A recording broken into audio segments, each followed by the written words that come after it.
Hey there, spirited friends. Thanks for joining me. I'm really excited to introduce you to a team member, part of my team Spirit, that I call my ground crew. And her name is Diana Alba. She's an amazing, gifted, talented healer, naturopath, and what else? And homeopath. Homeopath. And along with incorporating her own intuitive and psychic abilities into the work she does. And so she feels like a perfect complement to the work that I offer. And I want to introduce you to her and let her tell you a little bit about more about who she is and what she does. Well, what I generally do when somebody's new into my practice is give them a little bit of a description of every modality that we have here. Many people aren't familiar with the basis of homeopathics. They think it's herbal. So I go through a little bit of an explanation, and I can go ahead and do that for you. So I do practice traditional naturopathic medicine, which is non-invasive. So there's no chemicals, no prescriptions, no surgical procedures. We look at the basis of if somebody's having a particular physical problem, let's say they can't poo. They probably don't have magnesium citrate and they're low on vitamin C. And so we'll go through the basis and see what's going on for their symptoms and come up with a natural solution that doesn't involve just suppressing the symptom. I also practice classical and complex homeopathy, and that's really kind of neat. It's another several years of school, and it's based on cellular medicine and energetic medicine. So a small amount of a substance can be used to trigger innate healing in the body, which is really kind of neat. So for instance, let's say somebody has allergies and their symptoms would be runny eyes and a runny nose and their eyes burn. There's a homeopathic preparation called allium sepia. It's a Latin term for the skin of a German red onion. So if you have those symptoms because you're having a reaction to your environment, and those are the teary eyes that you have, you can take a few little pellets of allium sepia, and like cures like. And so there's no side effects, and immediately the body will respond and your allergy symptoms go away. So if you had a really boogery nose, we'd give you pulsatilla and your nose would clear up. Amazing. And so homeopathic medicine, again, it's cellular, but it's more energetic. So a minute amount of a substance has a frequency to it, much like the human body and our spirit. So that's why I really like the homeopathic portion of my practice. There's a lot of similarities for people, so we'll find that different homeopathic preparations work for many different people, and they also have similar personalities, similar looks, similar energy. So homeopathy really is very spiritual when you come to that. Yeah, it's amazing. You know, it really comes back to the theory everything is energy, right? And different forms and vibrations of energy. And it's really no different than you know, when as souls we're, you know, physically dense in this body, and when we transition, you know, it's just another form of energy. And, Correct. And so, yeah. And I'm also a very firm believer, and correct me if I'm wrong, but everything first starts energetically and over time manifests physically. 100%. And I see that in my practice all of the time. There's a term in homeopathic medicine that's never been well since. So whether it's a major traumatic event or a small acute event, that's where the wheels fall off the bus. And people say, I've never been well since I lost my cat. I've never been well since my mom died or I lost my child. Physically, we can hang on after a major event like that for about 5 to 6 weeks. Our adrenal glands produce a bunch of cortisol and we just go, go, go. But our memory kind of shuts down. So I always hear, you know, gosh, I didn't see so-and-so at these services for somebody. When in actuality, the person was talking right to them. So the brain kind of shuts down. They don't remember certain things. And after about 5 or 6 weeks, they actually start to have some expression of illness. And so it's kind of like, gosh, I heard the worst news and it made me sick to my stomach. So on an energetic level, things are absolutely connected. Our brain is very much like the control tower for an airport.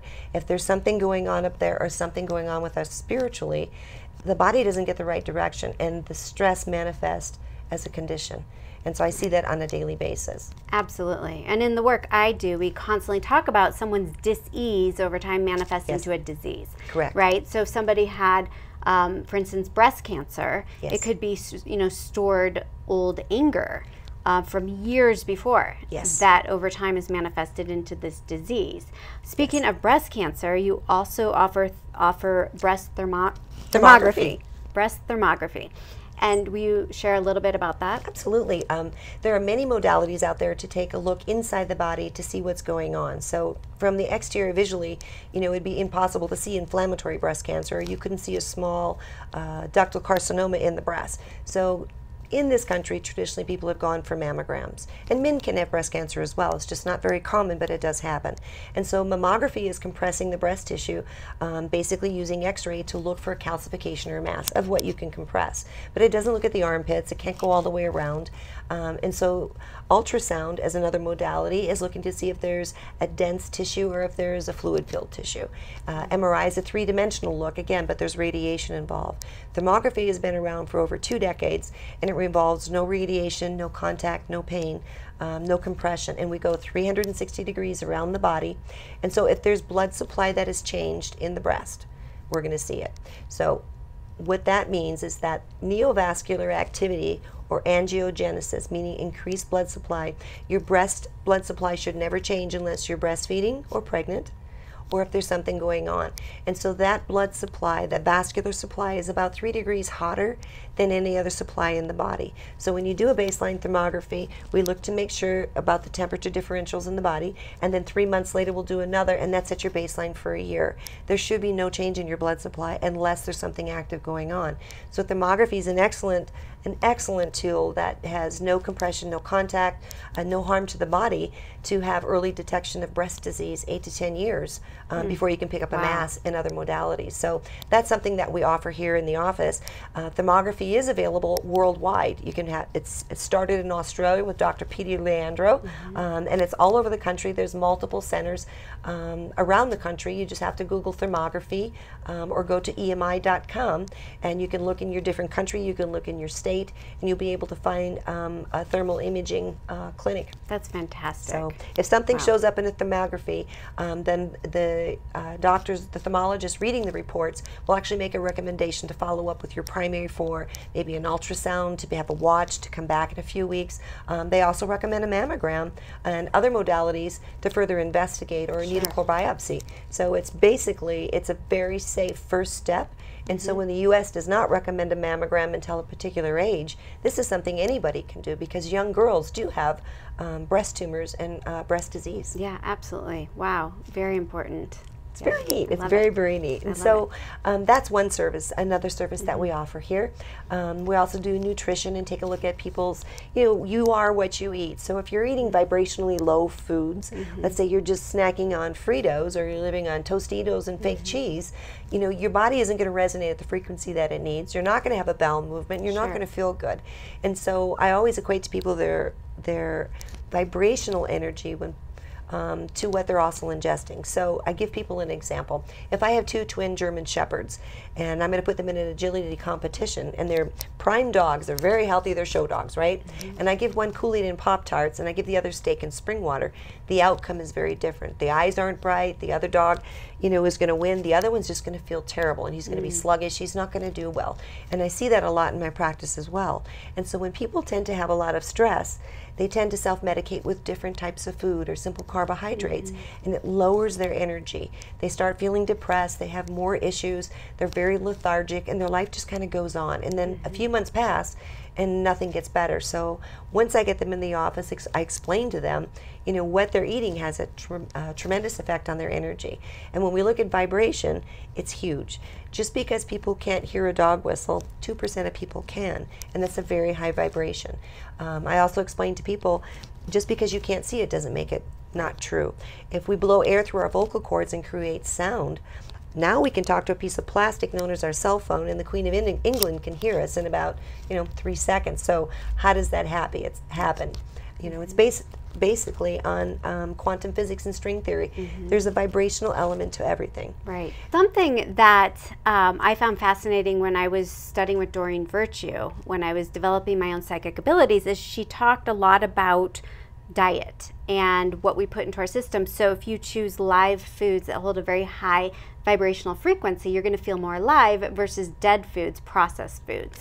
They make you feel dead, right? That's absolutely correct. And especially she mentioned how dairy tends to clog the third eye. And so everybody's different, and her theory was, at the time, a vegan diet was the best way to go.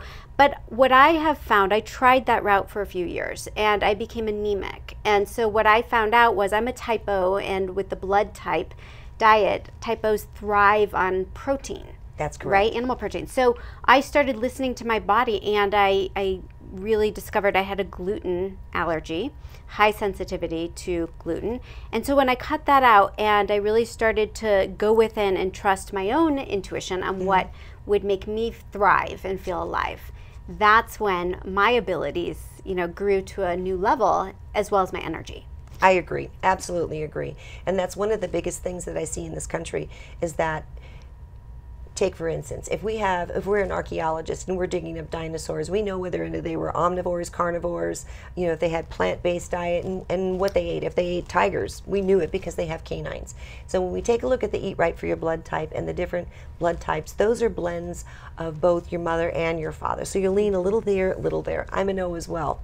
And so when we take a look at what we need to eat, it does need to be a live food. It can't be a processed or a GMO. There's no nutrients in that. Right. There's just no nutrients. And so food does affect us. So when we take a look at somebody who has a gluten intolerance, and I am gluten-free as well, I can't function, I can't focus, I just have complete brain fog, and I don't feel good, and I'll poof up like 2 or 3 pounds. I'm like, well, this is pretty. Right. And so when we take a look at what happens when we eat something that is not appropriate for our bodies, we get a systemic inflammation. So 50% of the neurotransmitters for our brain are produced in our small intestines. And so if we have inflammation and sensitivities there, we're not going to get the neurotransmitters that we need for our brain to function properly. So like glutamine is converted, that amino acid is converted into an amino acid called GABA, gamma aminobutyric acid. So it takes down the anxiety, which is another interesting thing. Right. And so we can feel that internal angst, and then it affects us for the rest of the day. It's like when somebody eats a strawberry and they're allergic to strawberries, so they have a piece of pie and their eyes swell shut. They didn't smash the strawberry pie into their face at the restaurant, to cause their eyes to swell. They're having a systemic inflammation, and we know that when we ingest things that are not appropriate for us, it also causes inflammation in the brain. And when we look at the different brain frequencies, everything in the world has a frequency to it. Delta waves, 0 to 4 hertz, and that's when we're sleeping.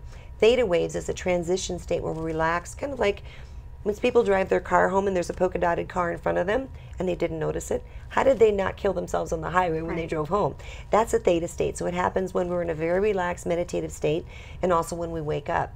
Alpha waves are about 12 hertz is a good place to be at. Theta is like 4 to 8. And so that's a relaxed, just focused, enjoying, maybe watching TV, doing dishes, things like that.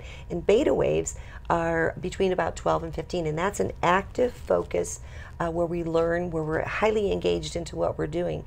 It's very difficult to achieve those brainwave frequencies, which again controls the rest of the body. If there's inflammation, everything slows down. It feels like you just finished a Thanksgiving dinner and you're laying on the couch rubbing your belly and you can't focus. Right. And you fall asleep. It puts us in that state. Fascinating. So it's really a matter of listening to your body and getting clear on what works for you and what doesn't. Correct. Which leads me into, we're talking about brain waves, the John of God crystal bed. Yes. So I had the honor of going and visiting John of God about a year and a half ago down in Brazil. And for those of you who aren't familiar, John of God is a very famous medium who is a healer, and he incorporates higher entities to work through him to bring about healings on all levels, mentally, emotionally, and physically. And I had a profound experience with him myself, but down there they had these crystal beds. Yes. And I didn't get the opportunity to work with one. And my guides told me at one point down the road I would. And I thought, how is that going to happen? I'm not coming back to Brazil, anytime soon. And so, and then you and I started talking one day, and you brought up the fact that you have not one but 2 of these beds. And you so graciously offered for me to come use them. And I've used them several times now, thanks to you. And they are powerful and healing. Amazing. So in my practice, I believe it's mind, body, spirit. And so I need to address all different levels, the Trinity, which is really nice. And so our mind is our ego, our free will, our personality, and we have choice. Our body is our physical vessel to experience our soul's path. So again, all 3 need to be in a balance. And so with what I do in the natural modalities, I know that spirituality and I know that our vibration has everything to do with our general state of health, our well-being. As the mind believes, the body will achieve. So I choose to address all of these areas in my practice.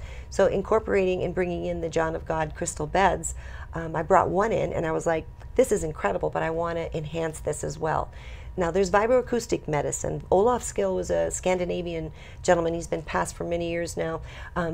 Was the founding inventor, father of looking at vibroacoustics, vibration to the cells of the body to help heal, like tremors and children who have issues. He would take a speaker, put a pillow on it, and lay a child on it, and it soothed them, just like music soothes the savage beast. Sure. Or we rock a baby, we give them a vibration with the sound.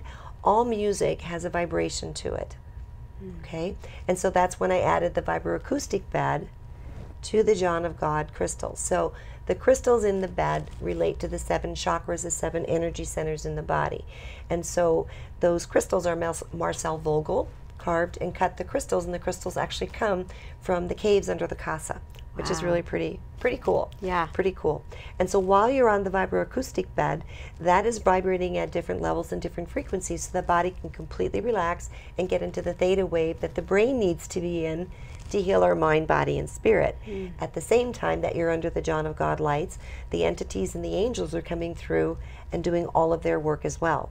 So then I added the binaural tones. And so that's where the brain can actually hear different frequencies and speak to both hemispheres. So it goes across the midline of the brain, and we end up with positive communication at the right frequency on both sides. So it's very soothing, and the training is actually permanent. Now, the photic lights that you have, the glasses that we put on, people think that we see with our eyeballs. We don't. Our eyeballs are merely the aperture of a camera capturing light and frequency. Our brain is what sees. And so by using the different frequencies with the photic glasses, we're also, in addition, calming the brain and allowing you to go into a theta state to ascend higher so the body can heal itself. We know that when people don't sleep, they can't lose weight, their immune system goes down, they're prone to being sick. You know, you can tell that somebody's not sleeping. They just don't have the energy in their body. And so being in a theta or a delta state, it's actually very healing. And so that's how we use the John of God bed. Wow. It sounds a lot like meditation. It is meditation. Right? I know in my experience of being on the bed, I'm aware while I'm on that bed for an hour or so, I'm aware that I am present and here. Yes. But there's a part of me that it's kind of that lucid state when you're first waking up in the morning that is very deep in meditation. And I have seen and felt very strong spirit guides and angels and just higher beings and entities. Yes. When I'm laying on that bed. Yes. And so it's the best form of meditation, right? It's amazing. Yeah. And I use it myself. And I do have the 2 John of God beds, and brought another one into the office here just recently. And so I will actually either start my day as I'm doing meditation, and I ask God, Divine Spirit, to use me as a vessel of love, light, and healing to my highest and best potential, and to bring through all of my patients, loved ones, guides, angels, so that they will heal to their highest and best potential. So when I'm on the bed, I find the same thing. I know I exist, but I'm not aware of anything that's around me, and the colors and the sensations and the thoughts and the feelings. It's hard to describe what it's like. Right. The healing and the what it does to open me up to channel and to talk to DPs or angels to help people heal, because that's my passion. Yes, that's my passion. That's your passion. Yes, you know, it's such the most amazing thing to me to mix these modalities as a healer. To be also able to say to somebody, you know, I'm really sorry that your cat died last year, Muffy, and your grandma's here in a clown suit and she's making you a Bisquick blackberry pie, and for their face to drop. Right. Because they felt so alone. You know, dis-ease means stress of a long period. Meditation helps bring us to that and open up other people to realize that just because you can't see it doesn't mean it's not there. Right, absolutely. And so in a sense, you know, I always say this, and I truly believe that we can all, you know, communicate with the other side. Yes. Whether it's our dead loved ones, our spirit guides, our angels, or higher beings. Yes. And you're simply getting out of the way and showing up as a vessel to allow whatever level or layer of healing needs to take place to come through you to help the patient that you're working with. Absolutely, Yeah. absolutely. It's beautiful. The mind is one thing, and if we don't have, if our brain is way too busy and we're not looking at the little things in life, we're missing so much. I always explain it to people that if you're supposed to be driving 25 miles an hour down this particular curvy road, the street, if you're going 80 miles an hour, you're going to miss everything that's around you. So when we get into ourselves, get out of our own way, and just breathe and take a look at. We have such a gift to have a physical form to be here. We have to take care of it. We have to take care of it. That's our responsibility. That's our responsibility. Yes. So the nutrition, the naturopathic, the homeopathic is to help people, realize you can't just put junk into your body. You really need to look at your genetics. I need to eat meat. Oh my gosh, if I lived on rice and beans, I can't even say what I was going to think about that, because it would be really bad, because I can't function. I mean, it's like I just want more. I want popcorn, or I want cereal or something that I need berries, a nice glass of red wine, and a steak, and some green vegetables. Right, you sound a lot like me. It's true. It's one of those things. So, and so when we get the mind going where it needs to be, and we have choices, educating people on that is really important for me. And then making sure that their physical body is good, that they know what they need to do for their stuff, and also sometimes, not sometimes, all the time. So asking that, to be used as a vessel of healing. I always tell people they can do it for themselves as well.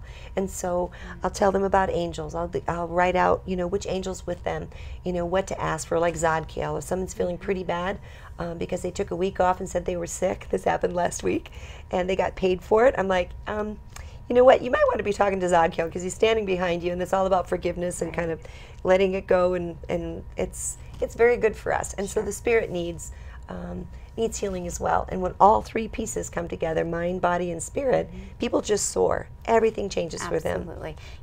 When I first discovered my gift, my dead grandmother came to me and basically gave me a prescriptive program that became the basis for my first book, Spirited, which is a mind, body, spirit approach to healing ourselves from the inside out. And that was how I was able to, tune into my own intuitive abilities and then cultivate them to be shared, to be used for others. And so that's, we're all doing it in our own ways. And I'm really grateful that you're a part of our team. Thank you. Because, again, I think we all attract different people based on how, we individually can help serve them. I always say my work is only a piece of the puzzle, again, which is why I created this team spirit, to bring in other resources for people to use based on what they need to find their highest healing and to live their best life. Yes. So I thank you for being a part of this. And all of Diana's information is available on my website, on my Team Spirit page. And I would highly, highly recommend checking her out, if not, working with her at some point if you feel guided to do so. So thank you for being a part of this, and it was great to have you. I love you.